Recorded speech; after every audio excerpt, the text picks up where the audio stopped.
कृष्णा। आप सभी का हमारे चैनल रॉकेट्स ऑफ नेटर में स्वागत है। आज हम बहुत ही सुंदर कार्तिक महीने के गुणगान के बारे में चर्चा करेंगे। कार्तिक महीना एक बहुत ही सुंदर महीना कहा जाता है। 4 महीने का जो ये समूह आज आखिरी महीना है कार्तिक महीने, जिसमें पहला मास आता है श्रावण, दूसरा भाद्र, तीसरा अश्विन और उसके बाद का जो अंतिम माह है वो है कार्तिक महीना। कार्तिक महीने का जो यह सुंदर महीना है, इसमें 2 एकादशी आती है, रमा एकादशी और उत्थान एकादशी। सबसे प्रथम जो श्रावण महीने की एकादशी जो थी आषाढ़ एकादशी, उसमें भगवान निद्रा में चले जाते हैं, सो जाते हैं, और इसीलिए यह जो 4 महीने का समूह होता है जिसमें बहुत घनघोर बारिश होती रहती है और बहुत सारे भगवान के दिव्य दिव्य उत्सव इसमें आते हैं, बहुत सारे आते हैं। जैसे हम लोग भी मनाए हैं, गणपति जयंती आता है और दिवाली आती है और दशहरा आता है, अनंत ऐसे उत्सव आते हैं जिसमें हम सभी भक्त, जिसमें सभी परिवार एक साथ होकर अपने आप को अपने परिवारजनों से मिलकर यह सब फेस्टिवल्स हम मनाते हैं। यह त्यौहार अपने परिवारजनों को एक साथ एकत्र करने का ये एक बहुत ही सुंदर समय होता है, जिसमें हम अपने बिजनेस से समय निकालकर अपने परिवार को समय देते हैं और उससे भी थोड़ा समय निकालकर कृष्ण के अपने जीवन के, मनुष्य जीवन के अंतिम उद्देश्य तक पहुंचने का हम समय निकालते हैं, रास्ता निकालते हैं। मनुष्य जीवन बहुत ही दुर्लभ है, दुर्लभ मानुष जन्म।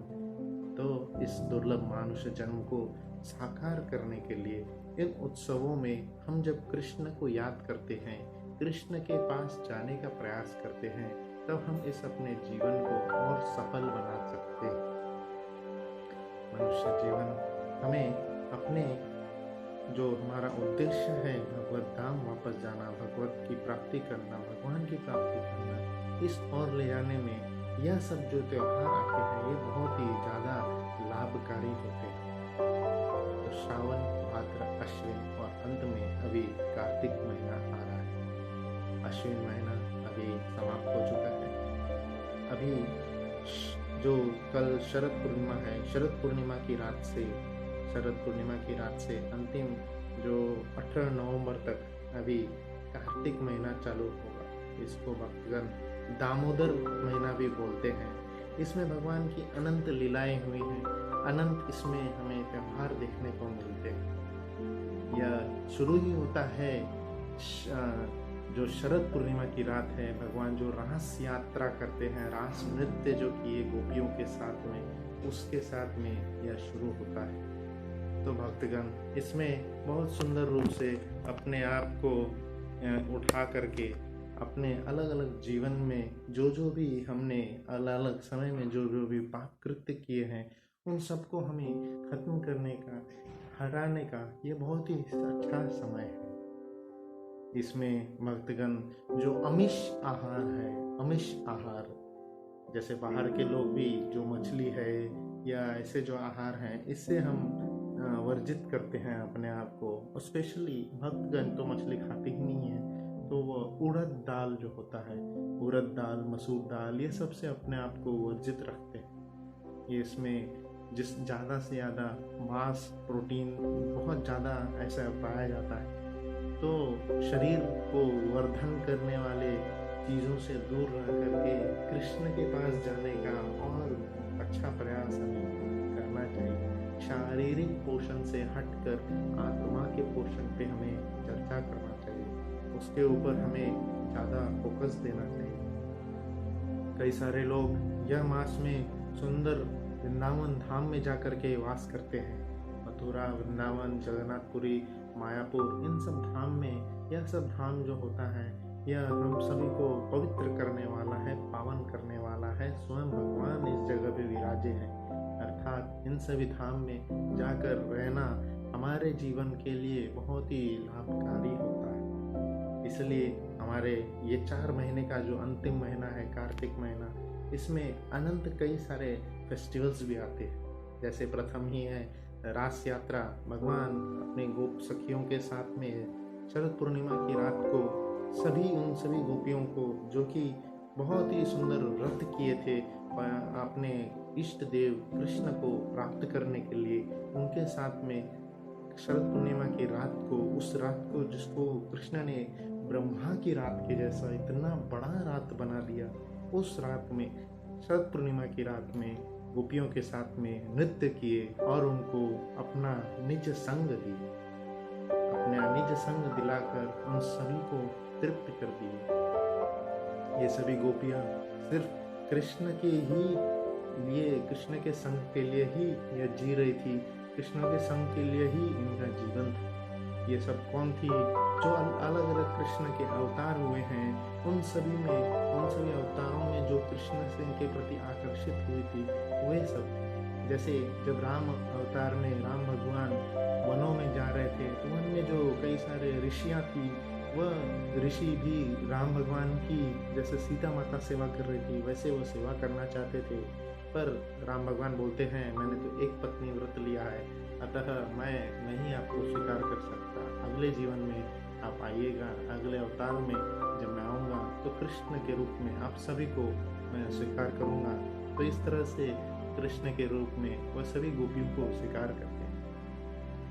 कई सारे देवता भी वहाँ पे कृष्ण का संग लेने के लिए आते हैं। ऋषिचारी गोपियाँ, देवतागण आते हैं और वनचारी गोपियाँ भी होती हैं। कई सारी गोपियाँ जो कि कृष्ण के पिछले और लीलाओं में, जैसे मत्स्य अवतार में जब कृष्ण आए थे, तो कई सारे जो मछलियाँ थी जो कृष्ण के प्रति आकर्षित हुई, कई सारे जो सुअर थे जब वराह रूप में भगवान आए, तो उसके प्रति जो इन सभी गोपियों को वह कृष्ण जो है इस दिन स्वीकार करते हैं और उनको कई सारे रूप से तृप्त करते हैं। उनके साथ नृत्य करके उनको स्वीकार करते हुए उनको तृप्त करते हैं।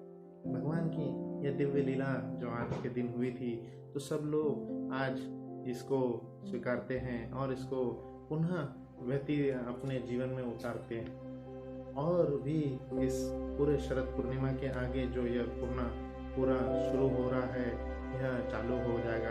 कार्तिक महीना बहुत सुंदर रूप से कई सारे फेस्टिवल्स, कई सारे त्यौहार लेके आता है हमारे कार्तिक महीने में। इसके बाद का जो अगला त्यौहार आता है, बहुलाष्टमी आता है, जिसमें स्वयं बहुला वन में जो कृष्ण कई सारे लीला किए हैं उसका वर्णन आता है। स्वयं जब राधा कुंड प्रकट होता है इस लीला में, इस वृंदावन धाम में, आज के दिन में जो वृंदावन धाम में कृष्ण रह रहे थे, कृष्णा ने आज के दिन अपने, जब राधा रानी और अन्य सभी गोपियाँ उन पे आलोचना लगाती है कि उन्होंने एक बैल का वध किए थे, तो बैल जो कि गौ स्वरूप है, तो गौ हत्या के पाप से बचने के लिए कृष्ण को बोलते हैं कि आप सभी जो भी पवित्र नदियां हैं उन सभी का आप स्नान करके आइए।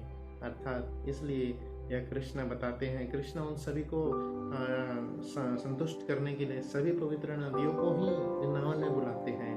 और वह एक कुंड जहाँ पे वह सभी नदियाँ आ गई, वह थी, बाद में उसका आगे चल के नाम पड़ता है राधा कुंड।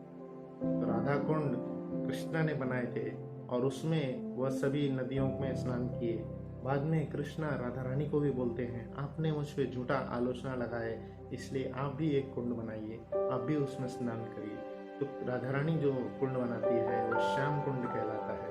और इस तरह से वह कृष्ण और राधा रानी की यह दिव्य लीला हुई। इसमें जो है मुख्यतः हमें कई सारा चीज़ों से बचना चाहिए, शारीरिक पोषण से बचना चाहिए और आध्यात्मिक आत्मा के पोषण के ऊपर चर्चा करना चाहिए। आत्मा का पोषण हमें बहुत ही ज़्यादा कृष्ण की ओर, अपने मनुष्य जीवन की पूर्ति की ओर ले जाएगा। कार्तिक मास को कैसे पूरा करें? तो एक भक्त ने श्रील प्रभुपाद जी से पूछा था कि इस कार्तिक मास में हम अपने जीवन को कैसे सफल करें, क्या करना चाहिए। इसको एक और चीज़ कहा जाता है, ऊर्जा व्रत महीना भी कहा जाता है। ऊर्जा व्रत या कार्तिक व्रत, इस महीने को हम कैसे करें इसमें बताया जाता है। श्रील प्रभुपाद जी कहते हैं कि हर समय हमें हरे कृष्ण महामंत्र, हरे कृष्णा कृष्ण कृष्ण हरे हरे, हरे राम राम राम हरे। उपवास, उप मतलब नज़दीक, वास मतलब रहना, नज़दीक हमें वास करना चाहिए, निकट हमें वास करना चाहिए, कृष्ण के निकट वास करना चाहिए। ज़्यादा से ज़्यादा कृष्ण का नाम स्मरण करें, ज़्यादा से ज़्यादा कृष्ण के पास जाने का प्रयास करें और खाना पीना रहना सोना इन सब से हमें दूर रहना चाहिए, जिससे हमें शारीरिक समय पोषण में ज़्यादा समय लगता है, उससे हमें दूर रहना चाहिए। और दामोदर महीने में बहुत सुंदर सुंदर कहानियाँ भी आती हैं, जिस प्रकार से यशोदा माई दामोदर कृष्ण को बांध देती है उखल से। यशो कृष्ण के बहुत सारे जब कंप्लेंट्स आ रहे थे, तब उन सभी कंप्लेंट को सुनते हुए कृष्ण यशोदा माता एक बार सोचती है कि शायद हमारे यहाँ पे अच्छा दूध नहीं बन रहा है, इसलिए कृष्ण बाकी गोपियों के घर पे जाके दूध पीते हैं। तो यशोदा माता दूध बनाने की इच्छा से सुबह सुबह उठ कर के जो 8 मुख्य गाय थी उनके थनों से दूध निकाल करके बहुत सुंदर रूप से वो दूध बनाना चाहती थी। दूध से मक्खन बना करके कृष्ण को देना चाहती थी, पर कृष्णा बोले नहीं, मुझे आपका ही स्तन पीना है। तो कृष्णा और यशोदा माता का स्तन पीते रहते हैं। उसी समय किचन में दूध उबलने लगता है और यशोदा माता जाती है दूध को निकालने के लिए। तत्पश्चात वहाँ पर जो वो दूध निकल रहा होता है, तो कृष्णा को छोड़ के वो चले गए दूध को गर्म करने के लिए। इससे कृष्णा नाराज हो जाते हैं और जाकर सारी मटकियाँ फिर से वापस फोड़ देते हैं। और उसके बाद में यशोदा माता देखती है इतना कृष्णा जो है नटखट हो गए हैं, सभी चीज़ों को फोड़ते रहते हैं, इसलिए उनको सजा देने की उपलक्ष्य से कृष्णा की माता जो है क्या करती है, यशोदा माई उनको एक उखल से बांध देती है। इसलिए यह महीना सब भक्तगण बहुत सुंदर रूप से मनाते हैं, जिसमें हमारे जो कृष्ण हैं बंधे हुए हैं, पर बंधे हुए होने के बावजूद भी उन्होंने नल कुबेर और मणिग्रीव जो यमला अर्जुन ये 2 वृक्ष थे उनका उद्धार कर दिए, उनको वृक्ष के योनि से निकाल कर वापस भगवत धाम भेज दिए।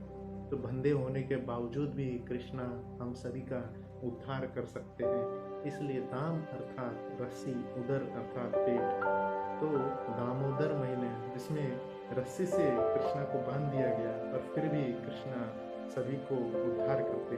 आज भी वह जगह है वृंदावन में जहाँ पे कृष्णा को अर्जुन यशोदा माई ने बांधे थे। यह जगह नंद भवन के पास में है, तो वहाँ पे बहुत सुंदर रूप से सभी भक्तजन जा करके अपनी प्रार्थना अर्चना वहाँ पे करते।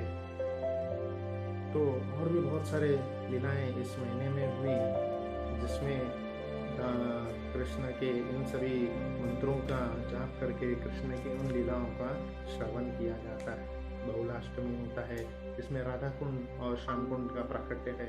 तत्पश्चात दीपावली पर्व आता है, इसमें राम भगवान के अयोध्या आने के उत्सव में हम सभी दीप जलाते हैं, उनको स्वागत करते हैं। तत्पश्चात गौ पूजा, गोवर्धन पूजा आता है, और उसके बाद कृष्ण कृपा मूर्ति श्रील इसी भक्तिवेदांत स्वामी प्रभुपाद का तिरोभाव दिवस है, जिन्होंने वह दिव्य संत जिन्होंने पूरे विश्व में अंतर्राष्ट्रीय कृष्ण भावनामृत संघ को स्थापित किया और हरे कृष्ण महामंत्र का हर जगह प्रचार किया, उनका आज इस प्रकार से श्रील प्रभुपाद जी का तिरोभाव दिवस भी 14 नवंबर को इसी दिन आता है, जो कि गोवर्धन पूजा के 2 दिन पश्चात है।